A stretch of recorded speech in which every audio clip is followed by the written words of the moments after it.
El pasado año ha sido un año y una gestión lamentable en cuanto a los chaqueos, en cuanto al desastre ambiental que hemos tenido en el territorio nacional, con miles de animales que han perecido en las llamas, con miles de hectáreas que han sufrido las consecuencias, bosques y suelos tan maravillosos que tiene este país.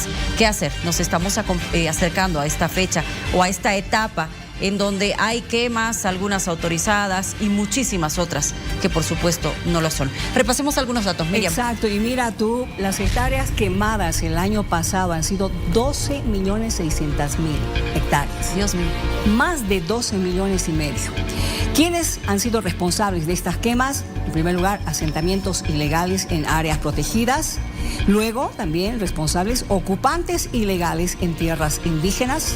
También empresas agropecuarias legales con prácticas ilegales y comunidades en tierras fiscales. Esto según nos ha brindado la información la Fundación Tierra, quienes hemos tenido hace algunas semanas atrás dando justamente este informe. Ahora, las regiones más afectadas, y todos lo sabemos, ha sido Santa Cruz, donde se han quemado 8,5 millones de hectáreas, es decir, un 68% del total. Excelente. En Beni, 3,400,000 hectáreas, el 28% del total. Y otros departamentos, 0,7 millones de hectáreas, es decir, un 4%. Pero Santa Cruz, la más afectada, luego Beni. Correcto, y situaciones que ojalá de verdad pues no se puedan repetir.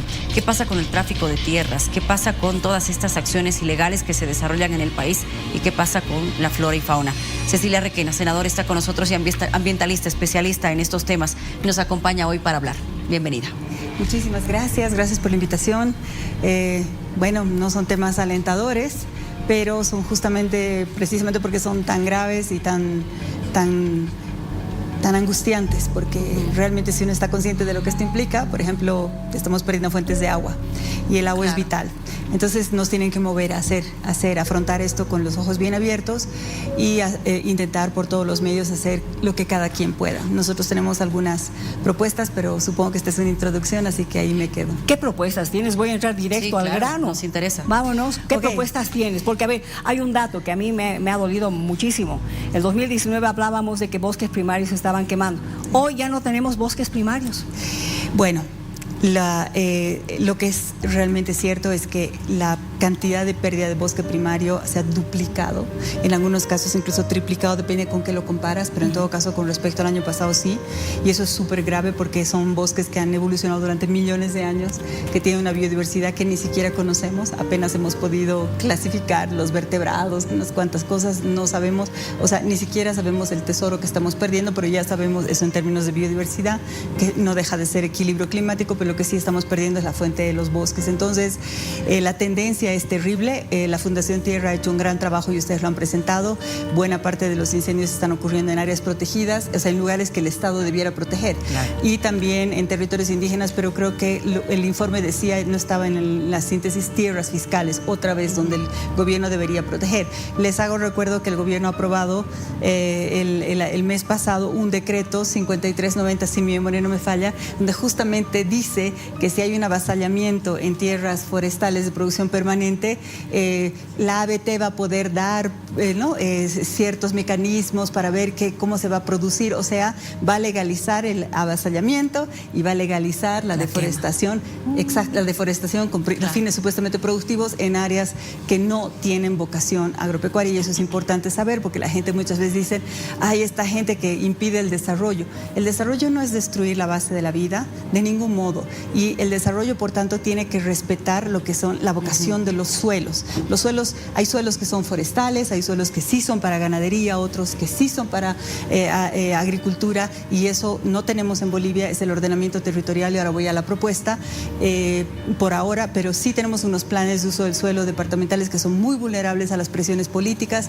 Lo que sí tenemos que entender en Bolivia es que no puede haber un desarrollo que implique la destrucción de la base vital, porque eso es suicidio, no es desarrollo. ¿Y cuál es la propuesta? De manera muy rápida, digo, hace ya 3 años que estamos trabajando en un proyecto de ley que estamos ahora terminando de socializar, estamos en la recta final, nos ha costado mucho, son 2 legislaturas que no hemos podido ponerlo a votación, porque por supuesto que afecta a algunos intereses, pero sobre todo son malos entendidos y prejuicios. Al final a los ganaderos, al final a los solleros les interesa el agua, necesitan el agua, claro, lo mismo que toda la gente para vivir y para la industria y para todo lo que sea desarrollo, así que nos conviene a todos proteger, por ejemplo, nuestros bosques, y creo que una política inteligente de desarrollo, incluso de agro, es no avanzar sobre bosques, particularmente no sobre bosques que tienen solo vocación forestal, porque puede haber bosques donde hay una tierra que sí tiene, pero no, entonces ser muy estrictos, y para eso tenemos este proyecto de ley que trata de dar una respuesta integral a los bosques, al asunto de los bosques, no solo la abrogación de las normas, que también las abrogamos ahí en un artículo, pero no se puede quedar en eso, y en eso estamos trabajando en los últimos, como decía, en la recta final, así que a ver, ojalá que lo logremos. Sí, quédate con nosotros, por favor, porque Tufi también tiene allá a uno de los investigadores de la Fundación Tierra. Tufi. Exactamente, Miriam, está con nosotros Gonzalo Colque, investigador de la Fundación Tierra. Gonzalo ha estado escuchando atentamente a la senadora Requena. Gonzalo, este decreto que por supuesto generó alerta, y ahora la propuesta que hace la senadora, ¿cómo ve usted el panorama? ¿Hay que implementar nuevas normas? ¿Hay que extinguir, entre comillas, otras, las llamadas leyes incendiarias, por ejemplo? Sí, muchas gracias, Tufi. Un saludo cordial a la senadora Requena. Me parece que hay que hacer todo eso. El proyecto de ley que la senadora ha mencionado es muy importante. Y me animo a decir que ahora, que estamos en el mes de junio, ya entrando a julio, creo que es mucho más urgente entrar a las medidas preventivas. Ya no da el plazo para hacer cambios normativos, legislativos, institucionales. En este momento tenemos que ponernos en campaña para prevenir los incendios. Julio es un mes clave, agosto es un mes clave. Si en estos 2 meses trabajamos la sociedad civil, las autoridades, los medios de comunicación, seguro que podemos tener un gran impacto. Entonces me animo a decir que hay que hacer trabajo de campo, que hay que hacer fiscalización en terreno, y ojalá las autoridades agroambientales lleven equipo al campo para que en puntos estratégicos se instale la presencia de las fuerzas públicas, y que esto también sea de carácter preventivo y evitar estos incendios que se repitan, sobre todo en las zonas donde hemos tenido una masiva presencia de quemas el año pasado. Precisamente más de 10 millones el año pasado, Gonzalo. Recapitulamos el año 2019, 4 si no me equivoco, el 2010 por ahí también. Este año, ¿cómo se perfila? Siempre y cuando se tomen medidas preventivas, esto puede reducirse, y además es menos seco. Esas medidas preventivas que usted dice, fuerzas públicas, ¿en qué lugar deberían ubicarse sobre todo? Sí, hay puntos estratégicos que hay que tener en cuenta. Creo que es fundamental para centrarme en Santa Cruz, tener control y presencia, fiscalización en terreno en estos meses, en toda la ruta, por ejemplo, que va hacia Piso Firme, ¿no? Toda la zona de Concepción, toda la zona de San Ignacio de Velasco, hacia Piso Firme. Hemos encontrado que ahí han habido varios focos de calor que luego se han convertido en incendios desbordados y descontrolados, y esa ruta definitivamente es una ruta que necesita intervención estratégica de carácter preventivo. La otra parte igualmente importante es la zona de San Matías. En San Matías hemos tenido relativamente pocos focos de calor, pero estos focos de calor se han extendido rápidamente hacia la zona de Pantanal, y en esa zona es de vegetación baja, y esa vegetación baja el año pasado ha estado especialmente seca, y eso ha provocado que más de 1 millón de hectáreas solamente en San Matías se haya llegado a quemar. Y finalmente otro punto importante que me parece relevante también es toda la ruta que va hacia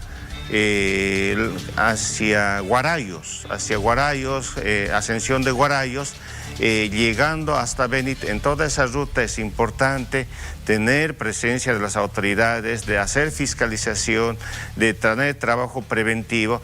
Y último, diría que también es igualmente importante hacer este trabajo, aunque Tufi sabemos que es muy difícil, en el Chore. El Chore, que está más al otro lado, en el norte integrado, es una zona de alta preocupación porque el año pasado acaba de aprobarse un decreto que recorta unas 200.000 hectáreas de lo que era la Reserva Forestal del Chore y permita al día de hoy asentamientos. Y si hay asentamientos, ahí van a existir desmontes y chaqueos. Y si hay chaqueos, ahí vamos a tener fuego y ahí creo que también hay que hacer este trabajo preventivo para evitar el desastre que hemos tenido el año pasado. Hemos hablado de biocidio, de ecocidio, en fin, y yo voy a preguntarle nuevamente a la senadora Requena que me dé un poquito más de detalles de ese proyecto que están socializando, proyecto de ley, porque ha señalado algo muy importante que me llama mucho la atención. Va a afectar intereses. ¿A quiénes puede afectar estos intereses? ¿Quiénes estarían dispuestos a negarse a que salga esta ley? Bueno, en primer lugar, saludo a Tufi y a Gonzalo, y estoy de acuerdo, Gonzalo, con lo que dices. Lo que pasa es que no lo estoy viendo como asuntos excluyentes, mutuamente excluyentes, porque de hecho además son tareas distintas de partes del Estado, el Ejecutivo en todos sus niveles y el Legislativo, y de hecho si la norma se podría aprobar si es que tenemos los consensos suficientes, y podría incluso terminar anulando decretos como los que está hablando de lo del Chore, o el que yo estoy hablando de reservas, que va a tener un efecto muy parecido al del Chore, que es legalizar avasallamientos. Y ahí entonces respondo la pregunta, ¿qué intereses? Para mí, fundamentalmente, los intereses que molesta, digamos, la ley 118, sobre todo los intereses de los avasallamientos y de la ilegalidad. Y la ilegalidad incluso en las quemas, porque yo sé que esto es difícil decirlo, lo digo yo como ecologista, que espero estar fuera de sospecha de lo que realmente me mueve. No podemos en este momento prohibir todas las quemas que son para habilitación, digamos, de cultivos. Lamentablemente no podemos hacerlo, debiéramos buscar otras técnicas. Hay técnicas de quemas sin chaqueo, pero eso, como Gonzalo también está diciendo en esa línea, no se hace de un día para otro, y son justamente las políticas de cambio, de orientación hacia un agrosostenible las que tratamos de poner en marcha con este proyecto de ley. Pero mientras tanto, las personas que se pueden beneficiar del abuso estarían siendo perjudicadas, porque, por ejemplo, decimos que si ha habido una quema ilegal en un área fiscal, eso queda inmovilizado y no se entrega. Es decir, lo que pasó en el Chore no podría volver a pasar. Entonces, ese es un ejemplo de a qué tipo de intereses estamos afectando. Yo creo que cualquier persona que quiera hacer las cosas en el marco de la legalidad, y estoy hablando de cualquier ganadero, cualquier soyero que estuviera haciendo las cosas en el marco de la legalidad, no debería tener problemas, pero sí avanzamos hacia un ordenamiento territorial que nos permita más rigurosidad en cuanto a qué aprueba el INRA y qué aprueba la ABT, porque ahora el INRA da tierra para agropecuaria en lugares que no tienen vocación, y la ABT también permite a través de sus permisos lo mismo. Entonces ahí sí hay una especie de exigencia, pero al final, si entendemos que el agua es un interés común, no debería molestar ni siquiera a estos sectores, porque al final necesitan agua. Y tal vez una cosa más que quisiera añadir sobre lo preventivo: esta mañana se ha aprobado en el Senado finalmente en segunda instancia un proyecto de ley que me parece muy importante precisamente para lo que dice Gonzalo, que es un proyecto de ley del BID de $250 millones para emergencias climáticas y de salud. ¿Y por qué? ¿Por qué es importante esto? Y que la gente lo entienda, porque hay gente que escucha créditos y se le ponen los pelos de punta. Esto es diferente, es como un seguro. Pasa una emergencia como la que ya está pasando ahora, y tengo un par de números acá, y entonces el gobierno podría tener recursos para atender la emergencia sin podernos decir que no tiene plata, por ejemplo, para contratar apoyo aéreo hídrico, que es caro y que es fundamental para apagar incendios, sobre todo cuando se vuelven grandes incendios, pero también para recuperar infraestructura dañada, o para llevar bomberos sin que caigan sobre las comunidades, porque hay que alimentarlos y alojarlos. En fin, entonces todo es importante, hay que cubrir todos los flancos. Estoy de acuerdo con eso, y me parece que las recomendaciones que se han hecho deben ser atendidas, pero debemos también estar dando la batalla para cambiar las condiciones jurídicas en las que estamos, porque en las condiciones jurídicas en las que estamos, este desastre no va a parar. Es importante que se sepa eso. En las condiciones jurídicas, tanto las leyes como los decretos, como lo que está haciendo el INRA y la ABT particularmente, no va a parar si es que no cambiamos la normativa. Cecilia, ¿cuántos responsables se ha logrado detectar, detener, o qué listas tiene datos el gobierno? Porque se ha mencionado en 1000 oportunidades que hay trabajos de prevención y que además las sanciones iban a ser más drásticas, incluso con el tema de la multa por hectárea que se cobraba. Y por otro lado, si me permites una segunda consulta, el tiempo de recuperación, si es que podemos hacerlo. Sí, a ver, comienzo por el final para no olvidarme. Los tiempos de recuperación de la naturaleza son muy largos, por eso es que es grave a destruir bosques primarios. De hecho, sobrepasan la vida humana en general, pero a veces la naturaleza da sorpresas y se ha regenerado, ese es un término adecuado, en menos tiempo. Hay casos en el Brasil notables, y etcétera, o sea que bien podría ocurrir. Pero en todo caso no son 2 años, no son 3 años, son de una década para arriba y pueden ser más de varias décadas. Entonces, hay que tener eso claro y si dejas que la naturaleza se regenere, debes darle su tiempo. Por otro lado, en cuanto a la pregunta de cuáles son realmente las sanciones que se han aplicado, son absurdas, son ridículas. Y por ejemplo, en nuestro proyecto de ley nosotros obligamos a la ABT a constituirse en querellante, no solo a hacer la denuncia y a ver qué pasa si la fiscalía hace su trabajo, ¿no? Porque finalmente nunca pasa nada y no se cobran las sanciones. Así que en nuestro proyecto de ley obligamos a la ABT a constituirse, por ejemplo, en querellante y ponemos otro tipo sanciones, castigos. Sí, sanciones incluso para los funcionarios públicos que incumplan su deber y que causen grave daño, como los que no respondieron con el incendio de San Matías. ¿Hay incendio? No hay incendio. ¿Hay incendio? No. Y de pronto el incendio se llevó eso es en Santa Cruz, media área protegida, millones de hectáreas quemadas. Ellos discutiendo que tienen que reaccionar en las 24 siguientes horas. Así que todo eso es muy importante y tal vez terminar con un comentario que me parece importante.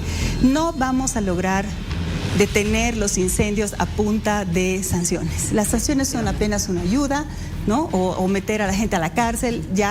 No digo que no hay que hacerlo porque es un delito penal hacer lo que muchas veces hace la gente, prender fuego, cosas así, pero lo que necesitamos es que el bosque tenga valor, sea revalorizado, y para eso se necesitan políticas públicas que, por ejemplo, generen actividad económica y que apoyen esas actividades económicas y no solo la deforestación, como lamentablemente ha estado haciendo el Estado hasta ahora.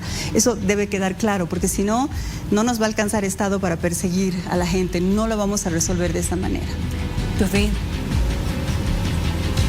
La senadora Requena, Cecilia Requena, mencionaba hace unos minutos el tema del crédito aprobado hoy del BID, que le otorga, si no me equivoco, 150 millones de dólares para los desastres, para enfrentar los desastres, Gonzalo, pero hay ciertas condiciones para su uso, si nos puede explicar. Por favor. Sí, efectivamente entiendo que el Senado ha aprobado hoy un crédito del BID de 250 millones para desastres naturales, que incluye terremotos, básicamente incluye inundaciones e incendios forestales. En esos términos generales está bien que el país tenga la posibilidad de acceder a un fondo de emergencia como este financiamiento para este tipo de desastres.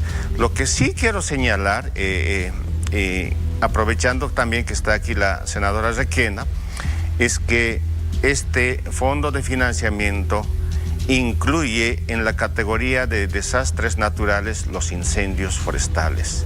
Y nosotros sabemos que los incendios forestales en un 90% son provocados por la mano del hombre. Los incendios forestales no tienen la misma categoría que los terremotos y las inundaciones que el ser humano no puede provocar deliberadamente. En el caso de los incendios, sí. Entonces aquí hay un riesgo que hay que tener en cuenta.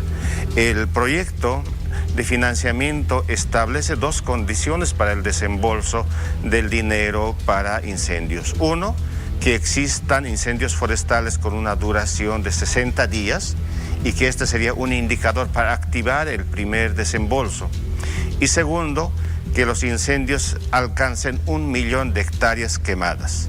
Es decir, si los incendios llegan a 1 millón de hectáreas, el gobierno tiene la posibilidad de solicitar inmediatamente el desembolso de al menos 150 millones de dólares para combatir estos desastres.